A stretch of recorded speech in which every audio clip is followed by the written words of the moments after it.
By popular request, it is Sonic Weekly. We are back again. I am one of your hosts, Grant of Team Sonic Weekly. With me, as usual, as always, is Bo. Hi, Bo. Hey, speed me up. It's episode 102, and we are talking this whole hour about E102 Gamma and Birdie and the entire E100 series. Really, we missed out on them the last two episodes in our 100 celebration, but we're going to make up for all of that. Right, because this is episode 102, so it makes sense to talk about E102 Gamma. That makes sense. And it also makes sense that the star of our show, out of the shadows, into the spotlight, David the Lurker, is here. Hi, David. Whoa, hi, Grant. Hi, Bo. Oh, yeah, that's right. We love talking about numbers here. We had 101 Dalmatians running around the studio last week. I don't know if you heard any of that. Yeah. I think our sound engineer was really good at making those dogs bark very quiet. Yeah. You know, like silent. I think he barking. replaced all the barks with applause, right? Oh, yeah. That's exactly what happened. Laughter. All the applause and laughter was, in fact, covering for the dogs barking and scratching last week. So thank you to our sound engineer who covered for that. He unfortunately died. So Right. we will not be having the audience laugh track and clap come back. Well, luckily, all 101 Dalmatians have found homes. Yes, that's true. The same home. It is a Cruella Devil. Is that right? That can't be right. No, Her last name can't be Devil. No, it's Duval, I think. Oh, okay. Oh, I see that. French, right? Yeah, well, that seems great. Good luck to all of those puppies. And listen, we have I have a personal correction to issue to the three people who care about this, which is Galaxy Force 2 did release on the Sega Genesis Mega Drive in 1991. And it then released as a Sega Ages port later on the Sega Saturn. It's had a number of releases. We all love Galaxy Force 2. And I can tell you, and I will tell you more about the beta test, the closed network test for Sonic Racing CrossWorlds on PlayStation 5, because I did play it all last weekend, along with wife of the Grant, Ashlyn, and player of the games that you're watching. If you're listening on YouTube, jackofoldgames, you're watching the gameplay that Jack, myself, and Ashlyn were passing the controller around and playing, and you can see how well that we did in the chaotic.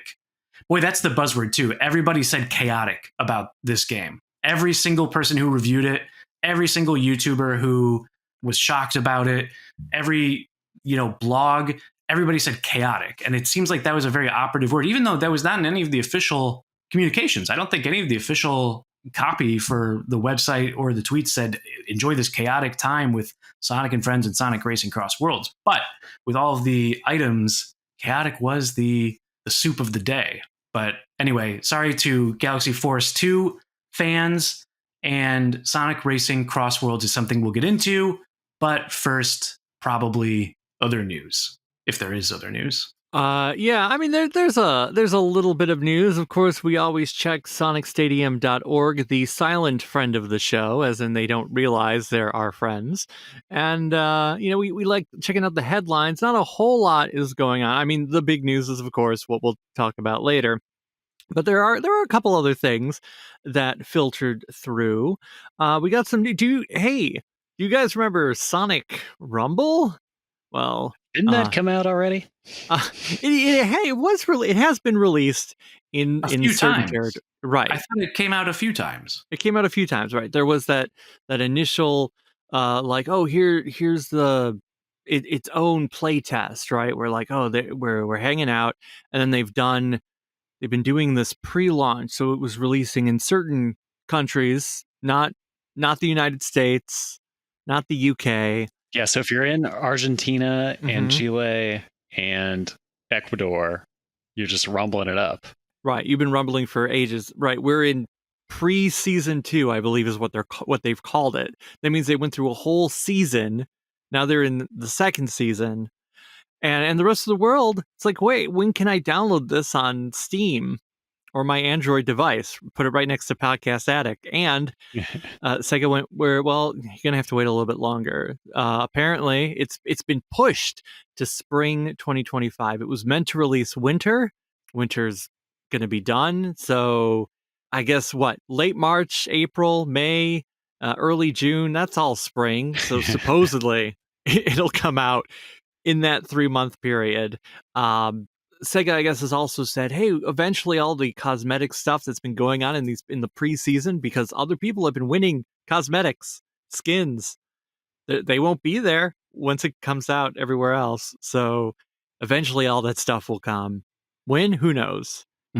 This game is just going to be the most polished, complete product ever that's been released, right? Because it's spent so long in this. One would hope. Back in my day, not to be grandpa, get off my lawn, but back in my day, when a game came out, it was out.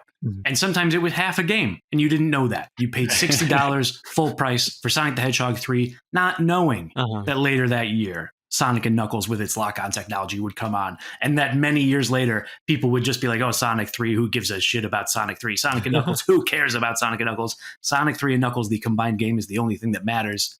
With Sonic Rumble, what they should have done is they should have released the Sonic Rumble and then the Sonic Rumble and Knuckles later. And they should have released it as a cartridge. And also, the future should stop scaring and confusing me.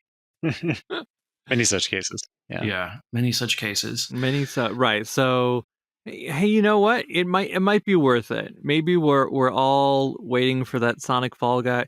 How old is Fall Guys at this point? It's actually 30 years. And you know what? Speaking of years, shout out to our friend Barry from Sega Bits. He pointed this out today, and it's been haunting me ever since. He pointed it out in our Discord, which you can join by emailing. Where do they email, David? Whoa, it's SonicWeeklyPodcast at gmail.com. You can get into our Discord and hang out with Barry, and Barry will tell you things like 16 years ago. Do this math with me. 16 years ago, Sonic Colors released on Wii. Does that check out? 2006? 2009? 2009. I can't do math. No, but didn't Colors come out in 2010? That's what I thought too. Oh, yeah. So it would be 15 years. 15 years. All right. So did he lie? Was he wrong? Okay, but then 16 years from now, Sonic will be 50 years old. Okay. So we're at the halfway point between Sonic Colors and Sonic turning 50. Turning 50. Wow. It's one of those things of like, it's the same amount of, when you see those stupid, horrible, right, Back to the Future, closer to 1955. You just feel old. Yeah. Do you think Sega will re-embrace Naka by the time of Sonic's 50th? Boy, I hope so. But also, there's those things that make you feel old. Like Sonic Colors released 15 years ago, and in 16 years, Sonic will turn 50. But there are also things that make you feel young, and like time will go on forever and will live forever. Like, for example, did you know we have only been doing this podcast for 2 years, and 1 year ago was that weird Willy Wonka thing? That was only 1 year ago. Are you kidding me? That was 5 years ago. That happened in the pandemic was 5 years ago, David. Oh, yeah. When do you think Sonic Frontiers came out? How many years ago do you think? November 2022. 2022. I want to say the 8th. That sounds right. Was it? We were recording, weren't we? Or was that before we started doing those? That was the before times. We started. That was the before. Wow.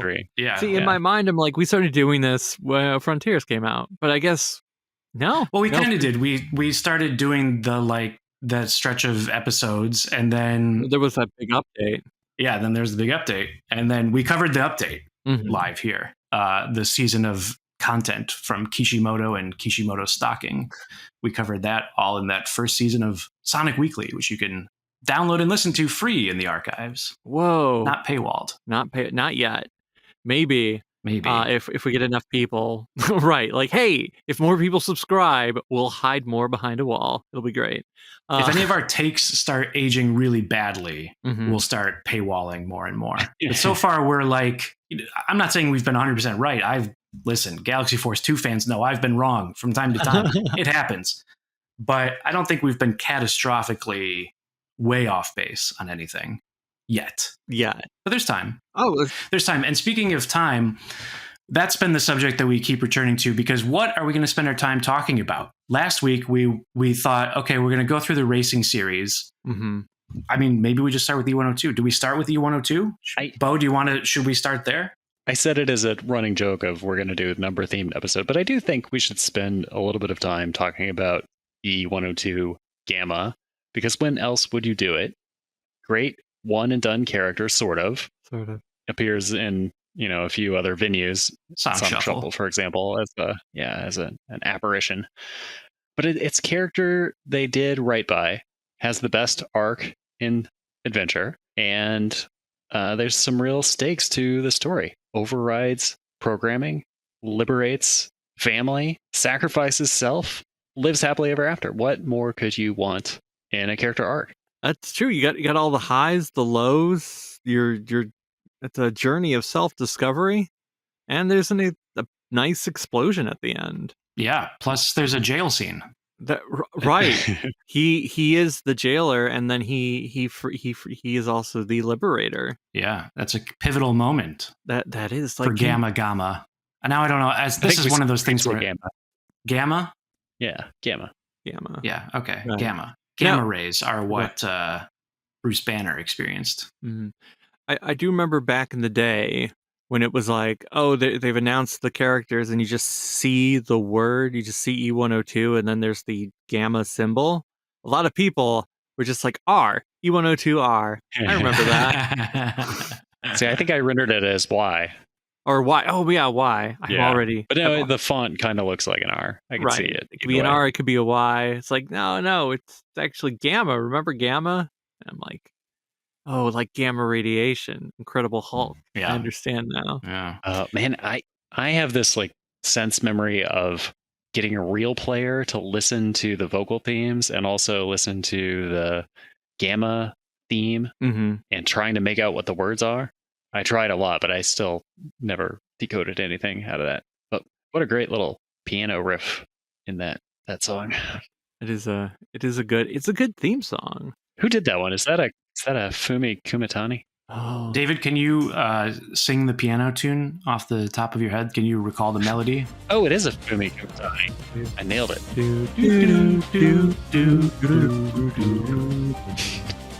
Not even close either. What? Wait, we were right on key.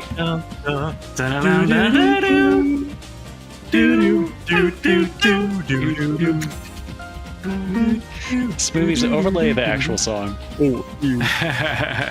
You're gonna. I mean, you won't be able to tell the difference. It's the sound waves are gonna merge into one line. Yeah.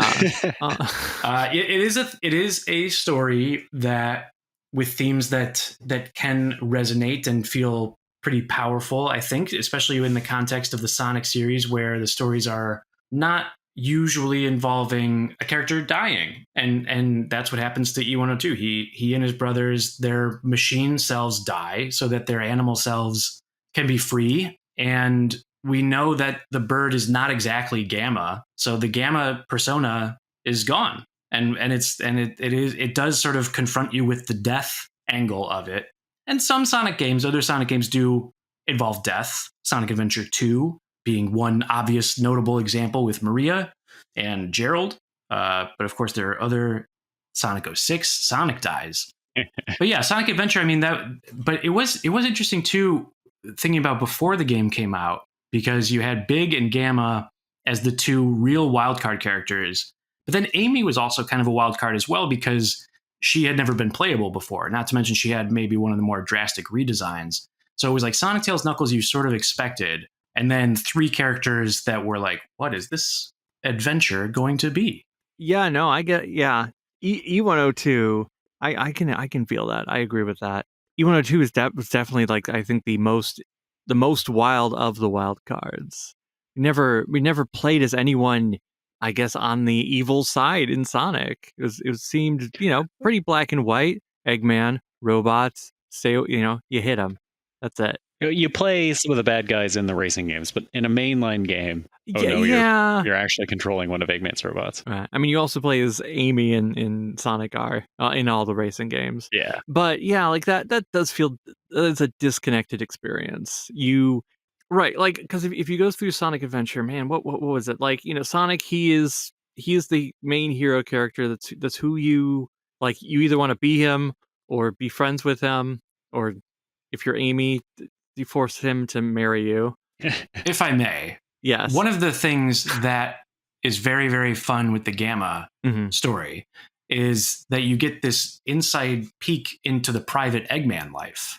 Yes. So what you were saying too is like, not only do you get the perspective from the Eggman side, and also like somebody that immediately develops a conscience and wants to rebel against Eggman. Mm-hmm.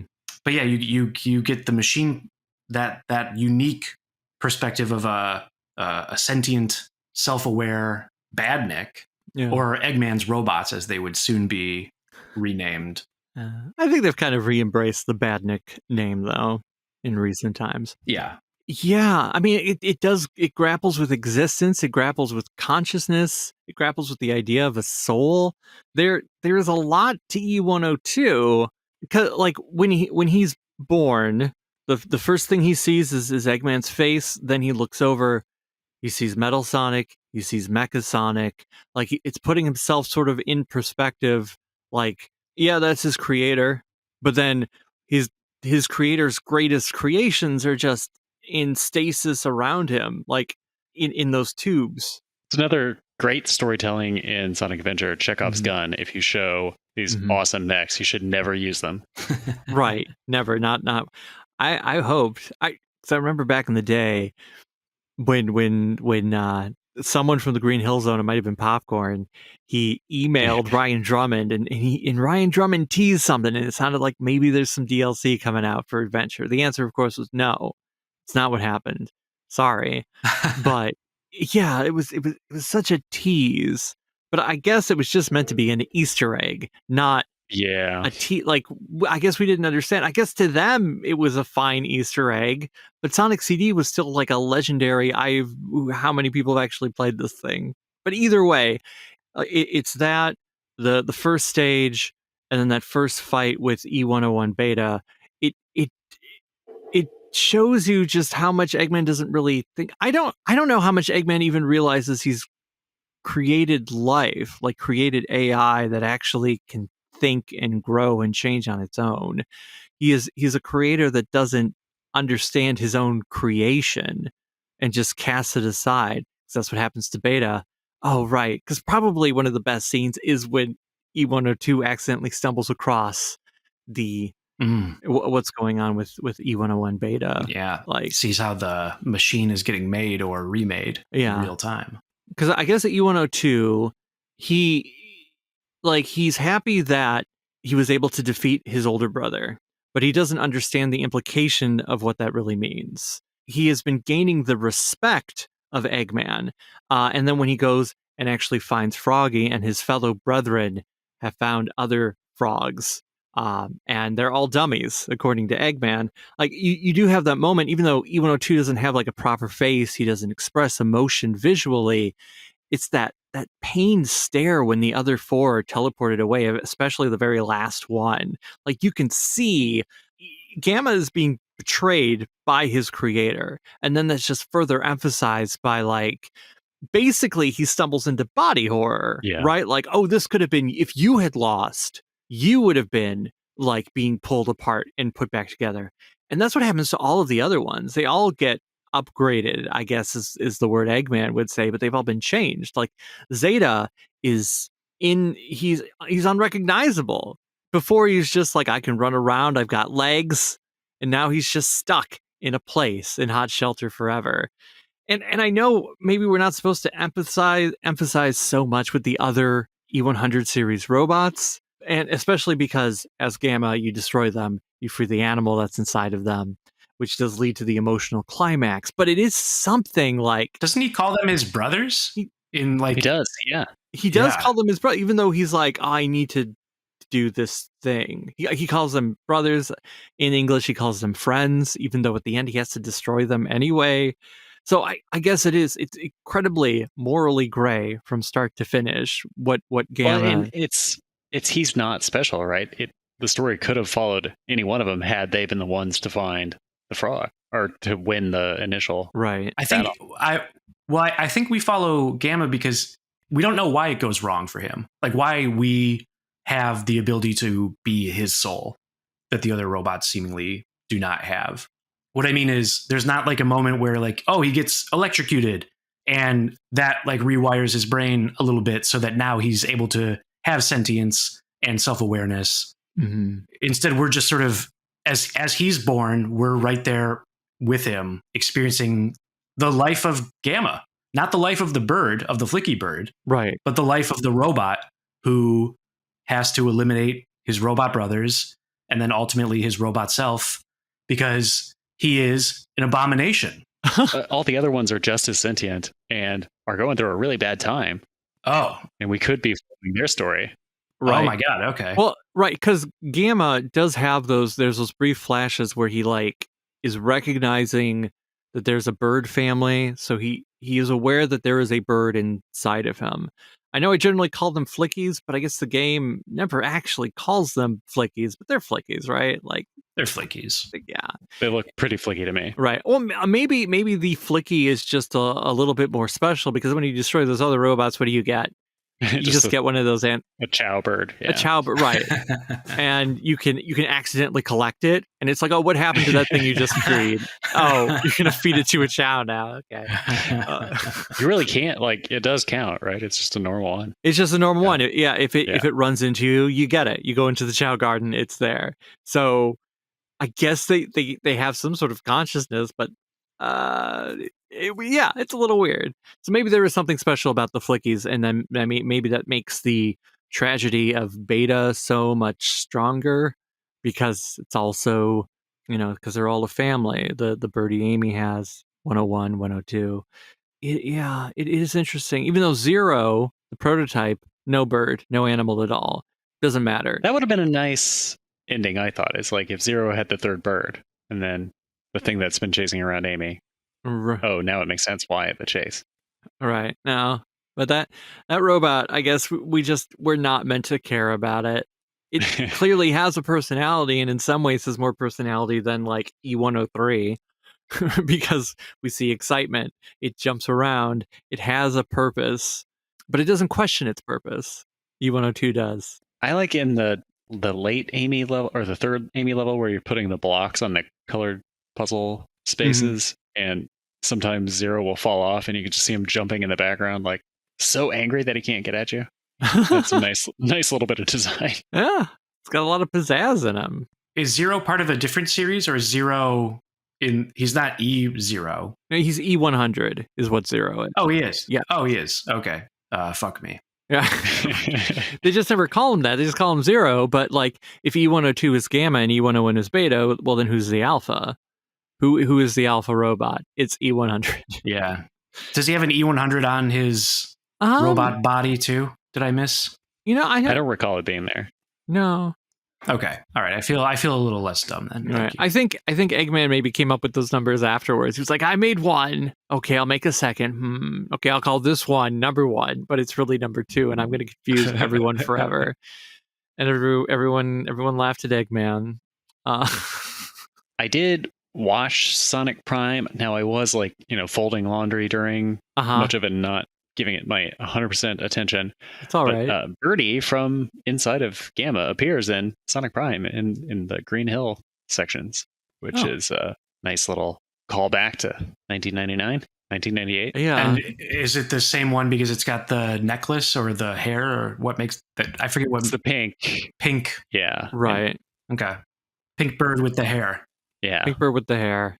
And it does show up in a couple alternate forms because it is the jungle giant bird that Jungle Amy rides. Like that's supposed to be the same bird.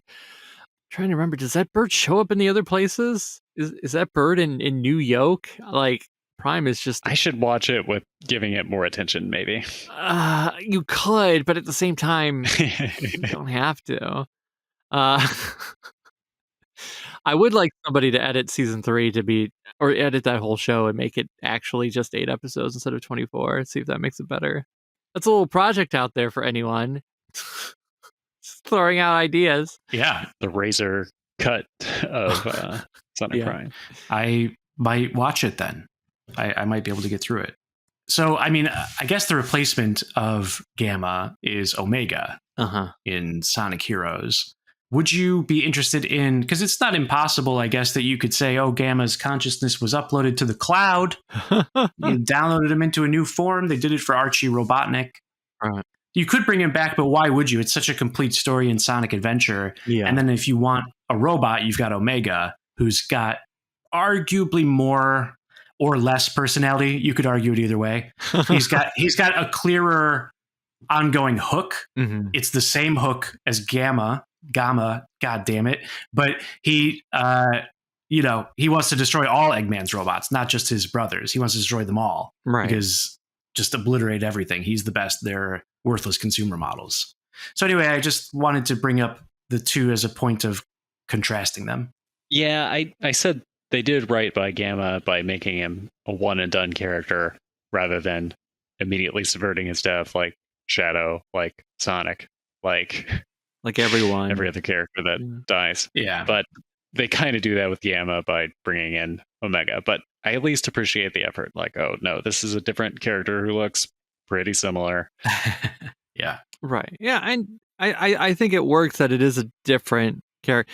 I think a while back when there was that tweet by whoever it was involved in Heroes who was like, oh, yeah, like we thought about bringing in Mighty and Ray and Fang and all these characters. There was the briefest consideration of just bringing back E102, which I'm glad that they didn't end up doing. Because like you said, he is in Shuffle, but since that's Dream World, what does that mean?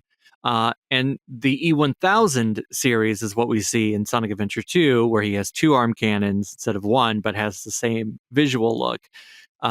Chaos Gamma in battle, like Amy does recognize him visually, but doesn't have any of the heart and soul of E102. I guess it's just Eggman trying to rebuild a thing, but doesn't understand why it worked in the first place.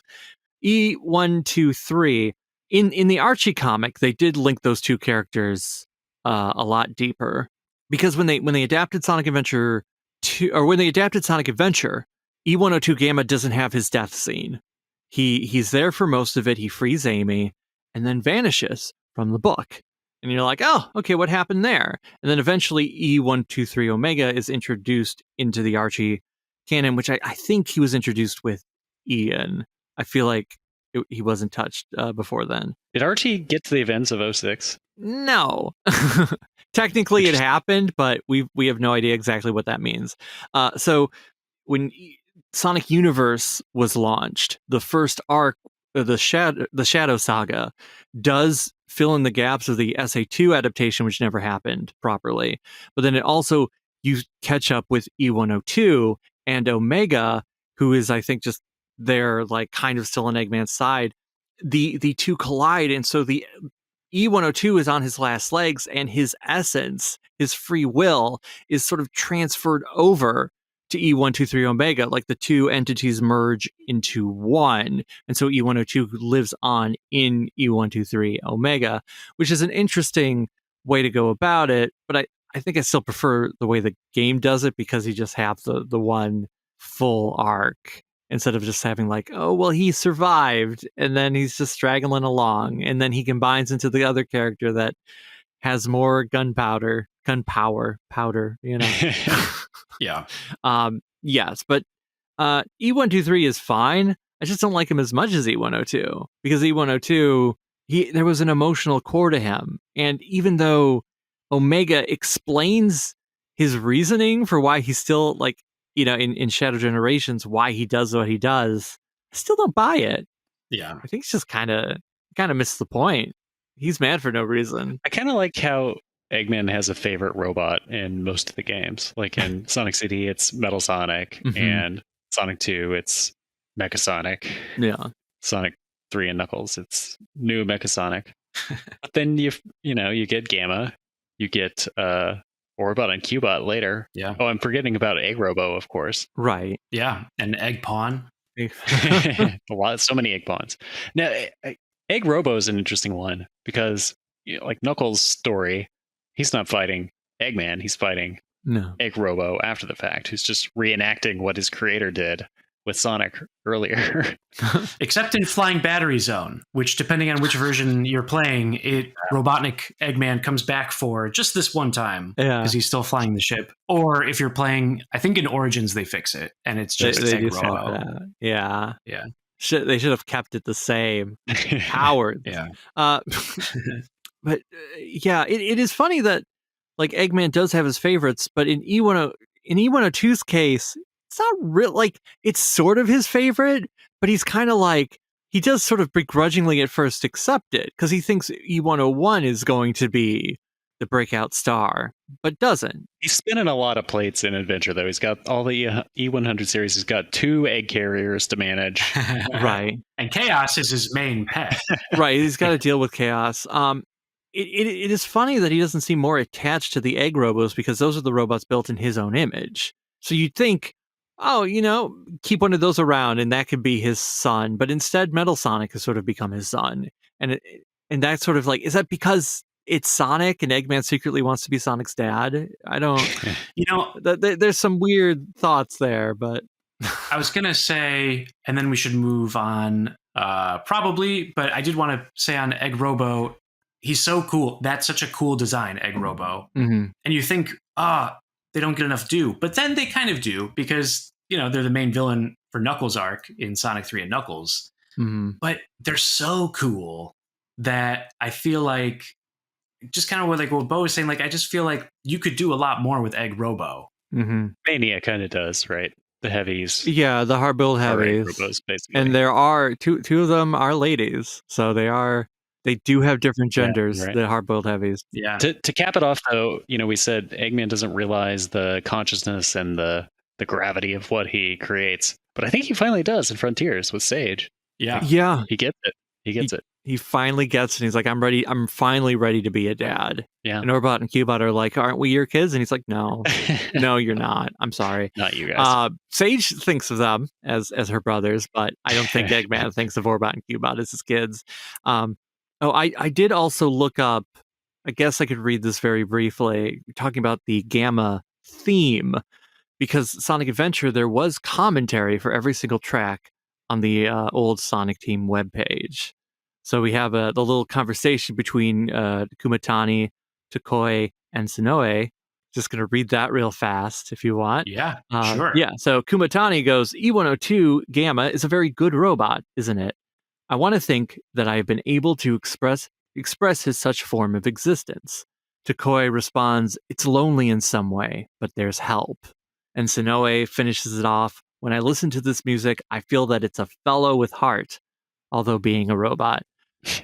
This is a translation from sonicnotes.info, so I guess it's trying to be... I think they succeeded. I definitely feel like if I hadn't seen all of the gameplay, hadn't experienced all the gameplay, and just heard this music, I think you would, if you had some suggestion to get there, you saw an image of E102 Gamma, you'd be like, yeah, this sounds like sort of robotic, but also like there's a soulful yearning to the music. If you had just all of his cutscenes and only the music track playing behind it and no sound effects, that would be an effective YouTube video. In fact, that YouTube probably exists. And if you do probably does. Own that YouTube video, you should link to us because you have more views.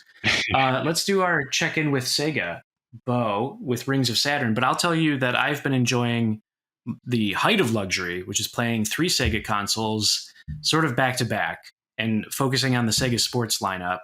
Inspired because of your posts. So World Series Baseball on Sega Saturn, NHL 2K, Sega Dreamcast, Joe Montana Football, Sega Genesis / Mega Drive.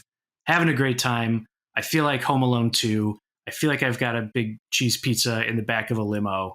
I can't believe, but it is really the Saturn, Saru, I'm a Believer, and then Saturn Mini and a Dreamcast.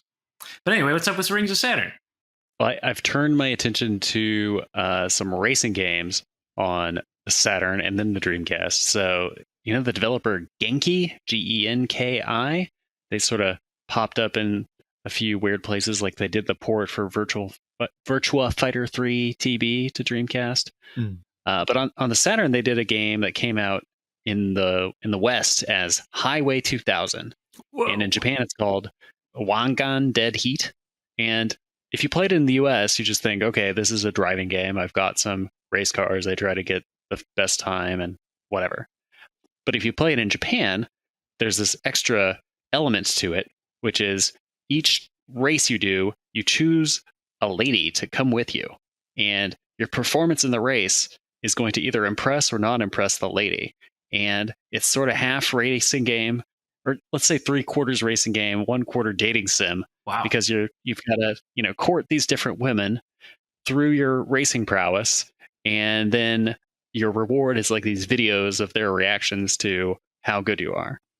So they just cut that out of the U.S. releases. What? Or the U.S. release. And in the PAL regions, they replace like the women from Japan with like European looking women, but they're not in the game the same way. So it's just like on the box. Oh, Wow. Why would they? Oh my God. It's weird. Yeah. Anyway, so I found 2 previously undocumented cheat codes for this game. One of them doesn't work in the Western releases because you can't access the ladies in those releases. oh man, the movie files aren't there. we've all had that trouble. But in the at some Japanese point. version, you put in this code, and then you can look at the videos of all the racing ladies. And the other code unlocks the tracks or the cars or something. I forget. Did this the other day, but that's been my deep dive into the Wangan Dead Heat, aka Highway 2000. Very good. Every once in a while, I know what you're talking about. This is not one of those times, but I do. I still You appreciate it. I still appreciate it, right. even though I Well, can't people- visualize it. People do like the Genki driving games, and in fact, the Tokyo Extreme Racing series is getting an update after many, many years. This year, they're putting out a new one of those. Because there were 2 of those on the Dreamcast. I'll have something to say about those in a future Rings of Saturn edition. But they're the same people that did Highway 2000. Is the connection, Genki. Whoa. And now let's take a break and hear from Barry at Segabits. What are they doing? Hey listeners of Sonic Weekly, this is Barry from Segabits to tell you about a few of our shows. Sega Talk is a bi-weekly show in which my co-host George and I look back on the many games in Sega history. The Swing and Report Show Live is a Sega interview show and the longest-running Sega podcast of all time. Listen to interviews with special guests like former Sega CEO Tom Kalinske, Sonic voice actor Roger Craig Smith, and many more. Watch or listen at youtube.com/Segabits or search Segabits on your podcatcher of choice. Yeah, well, racing games. I mean, racing games is what we're talking about. Racing games is some of the footage that you are or are not seeing. You're seeing Gamma or you're seeing Sonic Racing CrossWorlds. Maybe you're seeing both. Maybe now you're seeing CrossWorlds. Because now we're going to talk late. We're late to the party because every other media source, I don't know about podcast, but certainly like every YouTube channel and Twitter outlets or what have you, they have given their thoughts, their feedback on Sonic Racing CrossWorlds. So what can we add? Given, I think I am the only one of the 3 of us that played it. Is that right? Right. I mean, I didn't. I think that's right. I have not. Yeah. Okay. All right. I do not have a Polystation 5, so... It is a little interesting. I mean, it's kind of interesting how they do seem to be favoring the PlayStation 5 with the last couple of Sonic things, right? Like Sonic X Shadow Generations had all of Dark Beginnings only with the PS5 version, not on Xbox, not on Steam, not on Switch. I think the PS5 is winning the hearts and minds. The kids in the first grade set, they know PS5. Yeah. They want a PS5. Oh, yeah. They talk about PS5. No one cares about the Xbox. Yeah. And no one cares about Xbox. Switch is old and no one cares about Xbox. Switch 2, when it comes out, maybe, but PS5 right now is like the standard. Remember back in the day for that brief moment when it would be called the Sega? Because for a while it was the Nintendo was the go-to now, but for a minute it was also Sega. Right. Like, oh, he's playing the Sega. They're playing the Sega. In Austin Powers, for example, what is Scott Evil coming from doing? He's playing the Sega, not the Nintendo, because he's a cool kid. He's evil, Scott Evil. Right. Scott Evil is not playable in Sonic Racing CrossWorlds. However, he may have been playable in the canceled Dreamcast game Austin Powers Mojo Rally. But that game did not release. No. However, it did almost release for the Sega Dreamcast and could potentially be a CrossWorlds that we see in future DLC. It is an arcade racer. I don't know. What are things that is there anything that you're wondering that you don't know or that I should answer about the game that visually it's not being communicated, or what can I tell you that you don't know? How does it differ from Team Sonic Racing and Racing Transformed? So it definitely feels like you are playing Transformed in an Olympics game. It's it's like a pared down version of Transformed, and it feels a little closer to Team Sonic Racing, I guess, minus all of the chatter, minus the team aspect. This version controlled unlike either. You could set the controls to be like the same button layout as Team Sonic Racing or Transformed, but in terms of feel, I noticed that the reactions that I was reading or seeing, people were either saying that the controls were too loose or too tight. And I think it's because we don't know how to describe the game feel very well. It's difficult to articulate, but it basically felt wrong because you're most of the time, regardless of what build out you are driving with or which character, you're hitting walls a lot of the time. And the drift just never quite, for me, and I sometimes it would get there. I mean, I won some races. That's the other thing too. I noticed a lot of people, some of this is going to be my thoughts on the game, and then some of it is the thoughts on the game. But I do think that there was some people being frustrated, but it's also like we were only playing against each other. I have never played online in previous Sonic games, so I don't know what playing Transformed online against real people is like. And I don't know what playing Team Sonic Racing online is like, because the online was either non-existent or non-functional in those cases. So only playing against other humans, and most of the time coming in the middle of the pack, which is statistically what's going to happen, it feels more humbling than when you're just dominating the computer and you're ruling the race. It's not as fun when you're just coming in fifth and getting blasted on all sides. Friend of the show, Sam Logan, had a good point that just more defensive items would go a long way. So in Transformed, you had the baseball mitt. I think that coming back would be great. Or Sonic shields, right? The electricity shield, the fire shield, bubble shield. Those would be great additions to just have more protection against all of the things that are constantly swatting at you chaotically. Whoa. Which I think is why everybody says it is chaotic. I do think like the items were pretty weak in Team Sonic Racing and in Transform 2. Are they better here? There's just a lot of them? No, they're worse. Like I miss the Hornet.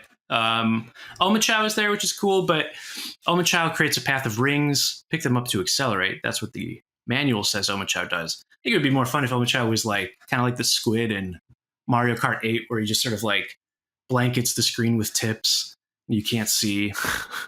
That would be funny. Omochao solved his legal troubles as described in Murder of Sonic the Hedgehog, I guess.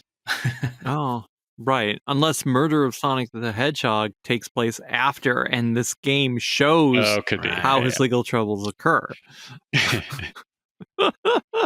This is the last hurrah of Omochao. Right. Okay, so you played it. Chaotic. You have to agree with that term, I'm guessing. Yeah. Was there ever a point where you felt in control, or was it just like I am at the whim of everyone? Good question. No, it never quite felt like I knew what I was entirely doing, even if I was winning. I don't know. It's a racing game. But it felt like it was Cruising USA trying to do Mario Kart. It felt a little like stiff moving around, surprisingly stiff. Okay. For a game that is really seeming to lean into how dynamic it is. The courses are changing. The course changes are fun, but of course it was a very limited selection. So it was just Pirate World or Galaxy Force 2. Oh, of course, Galaxy Force 2. How could I forget Galaxy Force 2? And there was a third one, Dinosaur World. Right, yes. From Secret Rings, perhaps. Dino. But they're always the same section, right? It's always the same little jaunt through the pirate ship or past the dinosaur or through the flames and the tubes of Galaxy Force 2. And the Wonder Museum, which is not a train station, it's a museum, just has kiosks. Totally normal thing for a museum of this size, which has a few Sonic winks in there. There were the Frontiers ruins or artifacts. There was like a pharaoh echidna or something, a statue or some kind, and then the tornado from Sonic Unleashed, right? That model, specifically the Unleashed one, which I thought was strange. I guess Tails donated it to the museum, I guess. I did watch some footage. Yeah. I mean, it's neat that like first lap you go through, it's just sitting there. Third lap, it's spinning around. It's transformed from biplane to Mhm. whatever the secondary transformation of any tornado is called. It must have a name, right? Like when the tornado, when Tails goes, "Ha, tornado transformation," he pushes the button, it becomes like I the guess it X. becomes a mech. A mech? Well, I mean that's Sometimes it's a mech. right. That's the third one, Tornado 3, which I guess is different than other Tornado 3. I mean, either way, right? The Cyclone Tornado. I mean, Wonder Museum looks neat. I like it. I like the look of it, but I mean, I will say the footage that I saw, I know it's PS5, so it does look, I think, very pretty. Yeah. Very, very. Because I was thinking to myself, I wonder if my computer is going to be able to handle this. But on PC, I'm sure it'll have some sliders where if it's a bit too much, I can tone it down. Yeah, I mean, but also just listening, it seems like there's a lot of sounds just occurring all the time. The sound design, how did you feel about that? Yeah, that's accurate. It feels like you're. It makes the game feel like you're playing a slot machine. It makes it feel like you're in the middle of Reno, where Knuckles, the show, takes place, or another city. Did in you see Nevada. Wade? No Wade. No Wade. You know what game also had good like actual casino sound effects is Sonic Mania. Like when you're in those levels where you got to grab all the rings, they really have the slot machine soundscape going on. How's the music though? At least like Team Sonic Racing and All Stars Racing Transform, those soundtracks are killer. I have no idea. Because of the aforementioned cacophony of sounds.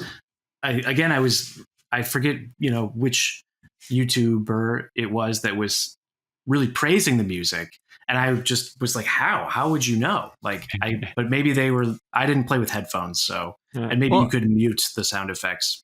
If you could, I didn't. Or maybe they just sat at the starting line and just listened. It could be. Yeah, why not?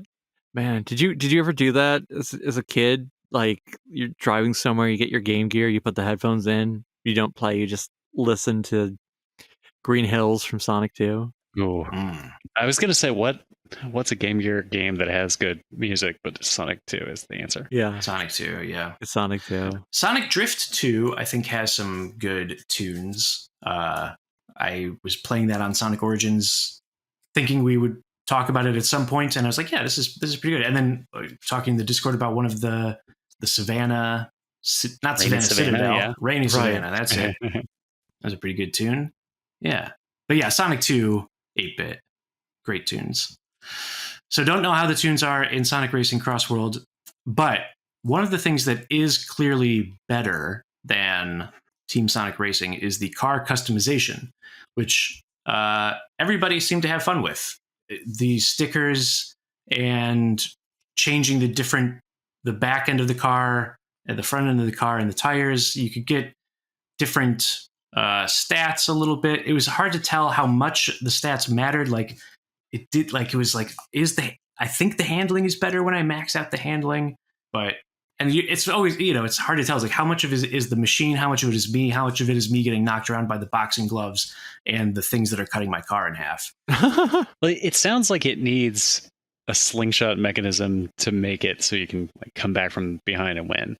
Maybe, or we just need more time with the game. Like it could be just that we were all learning the game, everybody, and like none of us had a chance to play against the computer, learn the game's rhythms. I think maybe it could stand to use, like I said, defensive items just to balance it out a little bit, but it felt fun.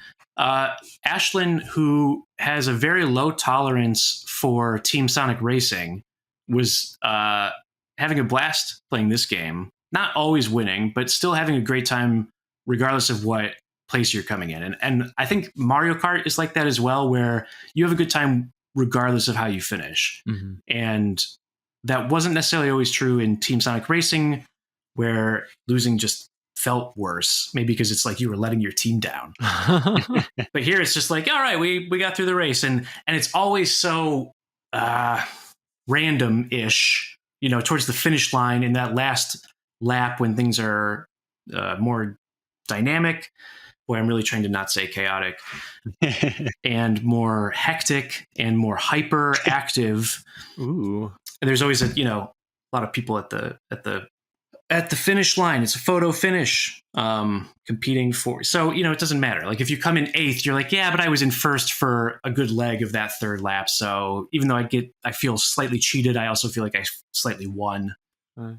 What was your final grade? Because I saw there was like those points start racking up. You start from E- and presumably go all the way to I win. Yeah, I saw some people got up to A+. That they had to have been playing the whole weekend, I think, because you do get more the more you win, but it is also like grindy. You have to put in some time. So I got up to a B-. Is that true? Or was it a C+? It was right. It was around B- or C+. You're passing. I forget if we made it to B-, but yeah, we are passing. Nobody's proud. Nobody's putting it on the refrigerator, but we passed the grade. Sonic C's get degrees. Mm-hmm. Yeah, we're going to a trade school.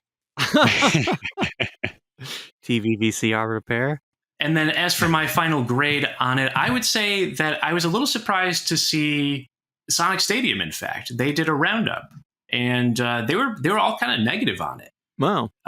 So I'm certainly more positive than those takes that I read from gamers who are probably closer to me or us in terms of age and preferences of what we like. Yeah, I thought it was promising. I think Mario Kart has nothing to be worried about. Disney Speedstorm probably has nothing to be worried about. But I think with leaning into the transformed part of it, it's making a unique case for itself as its own thing. It's doing its own thing. It's cruising USA in a Mario Kart skin, and the machine you're playing it on is a slot machine. If you view it in that way, you have an amazing time, I think. I'm looking forward to playing it, I guess, just because it's going to be a new thing, and like the racing games are never bad, but I do feel like they really got it right with Racing Transformed, and it will be really disappointing if it's not at least as good as that. Right. It's hard to say that this is definitely better than just a straight port of Transformed with online. Yeah. And I guess I'm mildly disappointed that it's time for a spin-off non-mainline game, and we're going to racing again, because I feel like it's time for a vertical shoot 'em up or a horizontal beat 'em up. Yeah. Or something. Mean Bean Machine. Something to, oh yeah. They could come a puzzle game. Sonic Eraser 2, let's go. Yeah. Ooh, man, get him to redo that music. I still think a lot about the like Amy Rose game that was pitched by one of our guests. I want to say it was the Liza Singer episode where was it that somebody was describing about like how you could basically do Stardew Valley with Amy, and like you're trying to like keep Sonic around by like making your area super cool with tons of loops and stuff, but you're also like, it's a management kind of game. And right. Knuckles, Metroidvania, there's all sorts of things that like a lot of fans have independently arrived at the same conclusion because it's just such a layup of an idea. And it would be cool to see it. Be cool to see it happen. But I'm okay with racing. But I want fighting. I do want fighting. Yeah. But I want beat 'em up. I want to team up with the friends and then beat up somebody else. The rivals. I think a proper beat 'em up we do need at some point. They put a shoot 'em up that would have been really great in 1996 on Sonic Frontiers. Yeah. Right. I am all for Sonic getting weird because it feels like they've, since they found a rhythm with the main line, Frontiers, Generations, let's just let them keep cooking that, but then be allowed to be weird. That's why we were able to get Spinball and why Mean Bean Machine was reskinned as a Sonic. And if the core brand is strong, you can get weird, and if the weird things don't work, that's fine, because everything else is fine. Man, but what other genre they could? I mean, I'm not much of an RPG guy, but I feel like they should at least take one more stab at a Sonic RPG. Like Chronicles isn't it? Yeah. RPG might be the number one. That is probably the one. Because if they ever did another beat 'em up, I mean, I would, or another fighter. I'd like it, but I feel like I would be more into a Sega fighter than a Sonic centric one. Mhm. I would want it to be a Sega All Stars. Yeah. Sonic Fighters is Mega Mix just 2. spin dashing into Yeah. Ryo's face. I want that. Sort of thing. Yeah, Fighters Mega Mix 2 essentially is what I'd want. But Sonic wise, probably RPG would be the number one, as like this will please the most people. But just got to figure out how to make it Sonic-y. Definitely can't just be turn-based numbers forever. It has to be a bit more action-oriented for Sonic. Right. I don't know. Could you do more with Frontier's formula to make it an action RPG? Maybe. Action RPG would have to be the way with Sonic.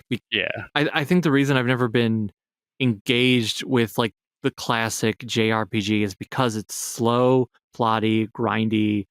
Like you're just numbers and menus and numbers and menus. And I'm like, I guess, no, I want to press forward and go fast. Sonic ruined me for that type of game. I feel the same. I have been trying recently to really challenge my reluctance to get into RPGs. Mm-hmm. Like on paper, I'm all for it. But yeah, it does just like the stories always feel so tropey. Mm-hmm. I don't know. Yeah, I guess there's people that like the strategy sort of style games and then the action style games. You could like both. But yeah, Sonic, like fuck me, cut all that out. Like you said, Sonic ruined me. Sonic ruined. Right. The sweet spot for me is Grandia 2 on Dreamcast. That's the one I would point you to. Yeah. Okay. It is turn-based, but it has some nice like timing elements. You got to think about which attacks you're going to do and when. That's good to me. I don't like the simulation RPG where you're like, oh, I'm going to build out this army and I've got to make sure my wheat supply is getting to my front lines. I have no patience for that stuff. But you don't care about wheat. I was kind of eyeing Grandia 2 on Switch because it's the story is very tropey. Yeah, but it's a good game. That was a pre-order for me in wow Dreamcast days. I remember it being a big deal when it came out. I haven't turned it on yet, but I do have Kingdom Hearts installed on my computer right now. Oh, yeah, that's an RPG, right? Sure is. Oh boy, huh? So at some point I'll play that, and maybe I'll be like, this is exactly what Sonic needs: a Keyblade. Oh, speaking of Keyblades, whoa! I think we might have a mailbox. Oh, sliding that key into the box, opening it up, man. That's right. Like when you're at your apartment complex, they'll put a key in the key box so that you'll use a second key to open the package, unless the package is too big, and then you have to go to the front office and ask for the big package. And then, of course, they'll silently judge you. Like, why did you get such a big package? Weren't you late on rent last month? What are you doing buying large things in boxes? And you're like, I don't want to tell you what's in this box because maybe it's just one Dreamcast game, but for some reason they put it in a vacuum box and you just have to talk about it, but you don't want to talk about it. What's in the mailbag? Well, so this one comes from a listener named Lachlan. And this should take us not too long to answer, so we'll just do this and then wrap up. He says, hey guys, I'm just messaging to say that I'm really liking the show. Just got into it pretty recently after I heard Grant. Hey, that's me guesting on Get Played like a year back. That's true. Whoa. I just wanted to ask you guys what you want from Sonic 4 and which character you want after Amy. Thanks, love the show. Hey, thanks. We love that you wrote to us. You can write to us at sonicweeklypodcast@gmail.com. Who do you want after Amy? In the movies, I assume. Right. That's a good question. Well, we're always introduced to, like, let's see, we got Tails, we got Shadow, we got Amy. Well, I guess then we got Knuckles, but he wasn't teased. I would like some more planet hopping, and if we have some more planet hopping, I wouldn't mind Fang, the sniper, being teased to some degree. You know, maybe he's a lackey and there's some other big bad above him, but we don't know who that big bad is. We can just sort of deal with Fang. Ixis Naugus. I would. Hey, you know what? If we were to get wild, like get wild. If at the end of Sonic 4, like you just saw like Princess Sally and Rotor Walrus hanging out, I would get super excited. You know. Yeah. Why not? You know, why not? They are taking like the movie Sonic one of the things that you can really give it credit for is the way that it blends all of the versions of Sonic and that people might recognize, and that includes from the cartoons. Yeah. So it's taking from Game Sonic as much as it is taking from the cartoons to be like, well, this is Sonic, and you will agree with that, audience. That's what the movie's saying. Yeah. Subtextually. It's not the text. Right. Yeah, so I'd be into some freedom fighter representation showing up. Wow. Because I don't know, I feel like game-wise, how many other like heavy hitters are there that will get people super excited? I mean, Silver, yeah. I think Rouge is the next big one, because she's part of Gun, and Gun is like pretty established in this universe, and like then I guess my answer is Rouge and the President. I want to know who this president is in the Sonic universe. How similar is it to our universe? Is it? I don't know. Where does it diverge? When? How? I want to know. Well, the alternate history of Sonic. I think what happened is that either Black Adam was such a big hit that The Rock was like, you know what? I actually am going to run for president, because if Sonic said The Rock is The Rock president, he must have had like a flash forward. Maybe that we find out there was some sort of harmonious moment where he did see the future because of time stones in Sonic 4, and The Rock is now president. Although if Black Adam did well, I guess he'd do the sequel. So maybe it was such a spectacular failure. He went into politics and became the president, and that's where we are. And I don't. Yeah. No, that's great. President The Rock, Dwayne The Rock Johnson, and Rouge the Bat. That's my answer. Oh yeah. Your answer is Sally and Rotor. I think we get 2. That's clearly so now Bo. Yeah. Can I say like no more characters and don't make the same mistakes that the game made? But yeah, I think that's fine. That's a fine answer. You could even do addition by subtraction. You'd be like, you know what? Oh yeah. Shadow could take a break. Knuckles could take a break. I think my real answer is Tikal, and adapt adventure with Tikal as like a major character. Ooh. And maybe you follow Tikal for like quite a while. Ooh. Maybe that's the way you do it. Yeah, expanding her role would be pretty interesting. We have seen Pacha Kamak in the Knuckles series. Right. So Tikal is not impossible. True. Tikal is implied, in fact. Yeah. Yeah. Well, and I would like Tikal in the movie because I want the adventure story. But, if it's Knuckles Season 2, it does slide in there. You got another Echidna.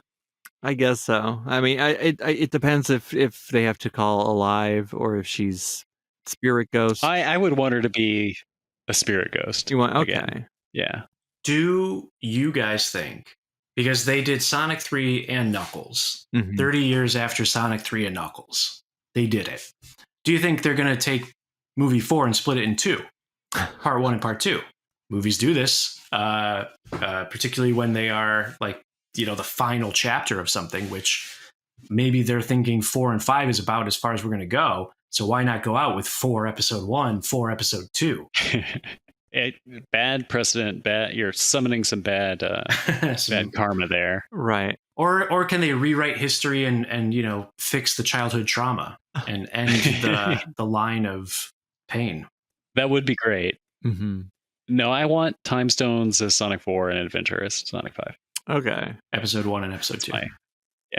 Right. I mean, I guess you could kind of do that. I still I just at some point I want to see Perfect Chaos, and I want to see San Francisco underwater. Yeah. And I think I've made this clear. In a movie too. Oh right. Oh, Wait a minute. Now hold on. I want to see, because I wanted to go full circle. We started in San Francisco. I want to see Perfect Chaos on the Golden Gate Bridge roaring. Chaos seems to me like such a long shot. Really? I feel so cinematic. I guess Chaos as a monster could be there, but I feel like the thing of going around and collecting the emeralds and the lore. Mm-hmm. I feel like they've kind of done those parts of the Sonic Adventure story. So Chaos, I guess the way I'm imagining they would be is it would be similar to how Doomsday was in Batman v Superman: Dawn of Justice, where Doomsday is sort of just like the third act thing for, to just be there. Right. Such a waste. I think it's been long enough since the Marvel movies were good that people are going to be fine with, okay, we've got Infinity Stones again, and it should be a race to get them. Each time they screw up, chaos gets worse, and they've got to fight him again. And it should be in the style of Rashomon. Right. Right, because in Sonic 3, there's the Master Emerald. Sonic uses it to turn super because the Chaos Emeralds show up. So I guess either the Master Emerald draws them in, or they just went back into it. Who knows? It's the one that unifies the chaos. Right. But I guess you could then start 5, if Perfect Chaos is in 5, like, the Master Emerald is destroyed by chaos. Like, it's not chaos exploding out of it, but chaos is the instrument that breaks the Master Emerald apart, and so the emeralds are scattered, and they're like, oh geez, do a shit, is what they'll say in that PG movie. Right. And then I guess the shards would have to be scattered as well, because Knuckles did just put the whole thing back together at the end of 2. He was like, I can do this. So, which is all he does in Sonic Adventure as well. Right. Right. He's like, I got to put it together. So if the shards, I mean, that might get a little too much if the shards you got to collect and the emeralds you got to collect, that works in a game, maybe not in a 2-hour movie, but there's got to be something that stops Knuckles from just putting it back together. It could be Rouge. She might have stolen half of it. Whoops. Maybe she accidentally breaks it with Chaos. Chaos eats half of it. I don't know. But there's something you could do there. I don't know. I guess you got to wait till 4 is done to figure out what you're doing with 5. Yeah. But if Sally's there instead, it doesn't matter. Yeah. All right. Good. Very good. Oh yeah, that's right. I hear the music. That means we're at the end. We did a lot this episode. We sure did. We talked about robots. We talked about racing. We talked about Sonic, because you've gotten to the end of another episode of Sonic Weekly. And of course, we talked about Sonic the Hedgehog. It's in the title. Otherwise, what are we doing here, folks? I don't know. But you know what? If you enjoyed, this time in between games as we sprinkle through, you want to hear some more, you want to hear some more people, you want to hear some conversations, hot takes, every once in a while we get a hot take, well, then you should subscribe to this fine podcast using your podcatcher of choice, be it Apple Podcasts, be it Spotify, or for the Android faithful, of course, you got to download Podcast Addict, put it right next to the Sonic Rumble app that's still waiting to install. It'll be there one day. Yeah. And then you can rate and review us right in app. We like that. 5 stars makes things feel cool. But if you reject all podcatchers, and maybe you do, we are also over on YouTube. We're at Sonic-Weekly. You can like, you can comment, you can subscribe, but it's not just our voices. There's also gameplay footage, as stated before, by a friend of the show, jackofoldgames. Whoa, did that car crash into a wall? It might have, probably a few times by the time you're... Chaotic. Yeah. And we did that mailbag section at the end, so if you want to reach out to us, it is sonicweeklypodcast@gmail.com. Drop us a line. We might read it on the show. We might answer your question. But emailing us is also the way to get the link to our Discord server. We'll send that over. You can hop in and talk to some like-minded Sonic the Hedgehog fans about many things, up to and including Sonic T. Hedgehog. If you've enjoyed things and you want to help us, not just, doing all of that, but help us monetarily to offset costs of production and hosting, we're also over on Ko-fi. We're just Sonic Weekly over there. Throw in something in the tip jar or become one of our executive producers for $5 a month, just like PigDan, Pabsy, Sonikku, SavingThrows, Belgarion, and AltSynth. And you also get some goodies, physical, stickered goodies from Wife of the Grant Ashland. Thank you, as always, to Bo. Not this time. Thank you, as always, to Smoovies for the edit. Whoops. You can fix that in post or leave this in because I'm talking about it now. And of course, thank you, Bo and Grant, because you two would be paired in Mario Kart Double Dash if it was re-released today. That's right. Hit that Z button, just swapping back and forth. Be a great time. That would become my main, which might be weird, but Thank you, David. Thank you, Bo. Thank you, Smoovies. Thank you, listener. Bye-bye. Bye-bye.